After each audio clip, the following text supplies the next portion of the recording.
Hello and welcome to On Point. My name is Matt Johnson. Today we'll be talking about race and the Obama presidency. Today joining us, my two guests, starting with you, Boris Hicks, Professor of Political Science here at Cal State Northridge, and by Joe Hicks, the Vice President of Community Advocates Incorporated. Thanks. Welcome, gentlemen.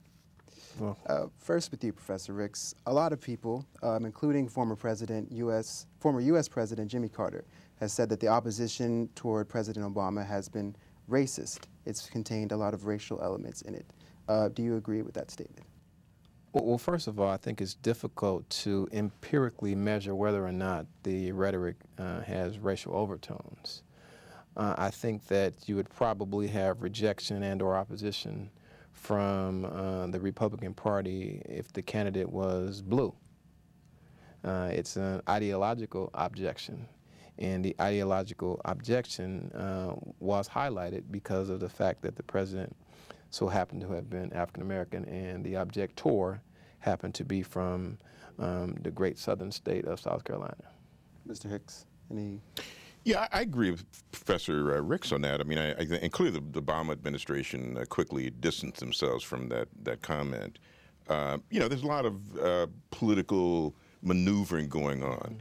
And the Republicans will oppose almost, if Obama said the sky is blue, they're going to say, no, it's not, because it's all about politics. And of course, they're maneuvering for the next presidency as well as for the off-term elections. So, I think it's hard to really try to get inside of Joe Wilson's head and try to figure out what he intended. Was it lame, and was it bizarre for him to yell out in the middle of a talk by the President of the United States? Well, of course it is. But rudeness has been, frankly, a part of a lot of procedures on the floor of the Congress for quite a while. So I don't think it was about race. It's about politics. It's about maneuvering. It's about opposition to what President Obama says and does, because Republicans are trying to oppose all of that. Mm-hmm. So why do you think Democrats have been so quick to label a lot of these protesters as racist? Just purely politics? Well, they're going to try to take advantage of it, of course. Because you'll notice that it wasn't immediately perceived as being racial. The first kind of comments about it was that was rude, it was out of line, it was uncalled for. Why would he do that? It shows how uncivil politics have gotten in Washington, D.C. It took a few heartbeats, frankly, for the racial angle to be played. And it wasn't, frankly, until ex-President Jimmy Carter came out with his comments did that shoe really fall in a fairly heavy way. It's one thing to have people sort of speculating. It's another thing to have an ex-president make that kind of argument about a sitting member of Congress. Okay. Mm-hmm. I think also, if I can follow up with that, by the same token, there isn't any way to empirically test and or measure whether or not this has anything to do with race, but by the same token, because there isn't a way, there's also a way for a person to have racial intent and to inoculate themselves because of the ambiguity. So what I'm simply suggesting here is Representative Wilson could have easily had racial intentions, but it would be difficult for us to determine whether or not we can measure those racial intentions, because those racial intentions could be hidden in ideology or ideological opposition.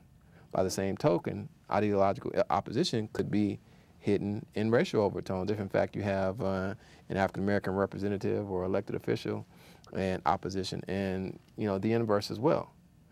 So racial politics plays both ways. It's a two-way street, particularly if we look at the work of V.O. Key, who was an infamous political scientist from Harvard University, and basically wrote the first significant piece on racial politics in the South. And I think those kind of things are really, really interesting in how we're able to articulate it, because I can assure you there were some African-American scholars who probably had those thoughts and or notions, but weren't going to publicly comment upon those thoughts and or notions, and felt comfortable commenting after, of course, President Jimmy Carter decided to take on that particular rhetorical position. But again, see what's interesting about this, because again, it's in the realm of speculation. Mm-hmm, mm-hmm. And race has a particular piece that it plays in how American society sort of plays out its daily kind of deal here.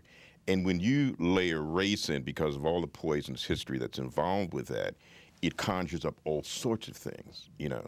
So I think, you know, that's why I'm saying it's not particularly helpful, I don't think, for people to engage in a kind of speculation, because unless we know, because you had people saying, well, you know, homeboy's from South Carolina, he's a white cat, you know, therefore what? We don't know. So unless you can say this guy has demonstrated, particularly in his interactions with other colleagues, and somebody can say, you know, well, listen, I've heard him say X, Y, Z, or there's been certain kind of things in his particular past and background that indicate he may harbor some racial animus against black folks in general, i.e. then you could say, you could speculate with a fair amount of strength, that may have been a basis for why he then, you know, yelled out at the president.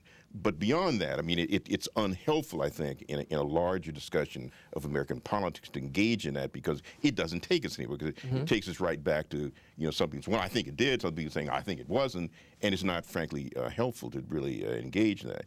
It's more helpful, I think, to try to look at the larger, you know, kind of picture that's being displayed now about opposition to Obama, major protests in Washington, D.C. on the 12th of last month, these Tea Party, you know, protests, you know, a range of things that have gotten fairly animated. And then you've had people, and I'm sure you may be getting to that, I may be getting ahead of you in your questioning here, but you had people in speculating there were racial intentions, because a lot of people now want to say, well, any opposition to Barack Obama, because homeboy is black, can be perceived to be racial. Okay. And but I'm sure we'll get into more of that as we go along here. It's such a complicated topic. It's interesting you bring up those Tea Party, the September 12th rally. The man credited with kind of organizing that and putting the fire in a lot of that passion is Glenn Beck, who didn't necessarily help the situation when he said that President Obama is a racist with a deep-seated hatred for white people. Do you think that helps this at all? Distance away from? Well, of course it doesn't help. Okay. Do you agree with that? But Glenn Beck had no major role in organizing Tea Parties. Listen, I'm a political conservative. I can tell you he was involved in the Tea Parties, and it certainly isn't Glenn Beck. I'm not a big fan of Glenn Beck. I think Glenn Beck is about ratings, and if Glenn Beck thinks he can go on TV and cry, or wave a flag, or jump up and down, or drop his pants, Glenn Beck will do it. He, I think, is the most vulgar, you know, kind of expression of that kind of, you know, 24-hour TV, you know, kind of talk show thing. Glenn Beck had no major role in organizing those protests. You know, did he take advantage or attempt to take advantage of? Well, of course he is. Glenn Beck wants to maximize his rating, so he's going to maximize, you know, however he might, his role in that. But he was not an organizer of those protests, and has not been a major figure in the Tea Party protests across the country.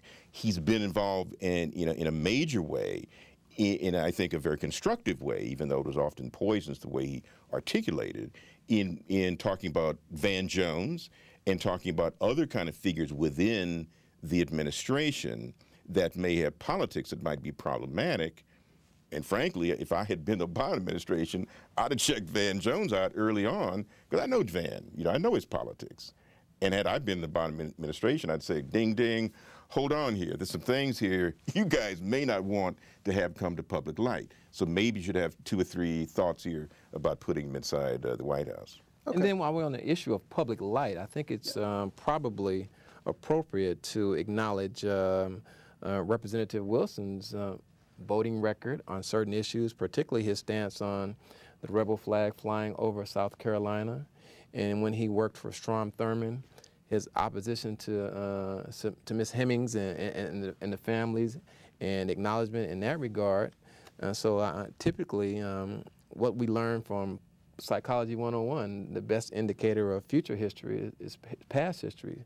So I think when we take history into account, it's easier for Mr. Wilson to wear the jacket of being or having racial animus than anyone else because of his history in the state of South Carolina.